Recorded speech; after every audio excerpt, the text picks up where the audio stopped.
আরেকটা সুন্দর জায়গা দেখাইমু, পিছনের দৃশ্যটা কতটা যে সুন্দর।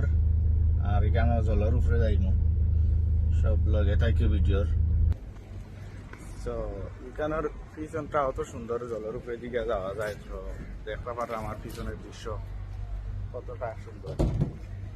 রুমে সারাদিন বাদ থাকি, পরে চিন্তা করলাম আস্তে আস্তে ইউটিউবে একটা চ্যানেল খুলিয়ে ব্লগ বানানি আরম্ভ করেছে। আমার গাড়িটা আমার পিছনে দেখায়, দৃশ্যটা যে অতটা সুন্দর। আর পিছনে আছে, এখানে আছে বড় একটা ফিশ মার্কেট, যেখানে ফিশ অকশনে তোলা হয়। সারা সমুদ্র থেকে ফিশ ধরিয়ে আনিয়া অকশনে তুলেন মাছ। মানে খুব সুন্দর জায়গা এটা।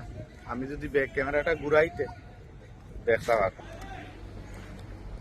কত সুন্দর একটা দৃশ্য দেখো। তারপরে যাইব আমি পানির উপরে যাইব।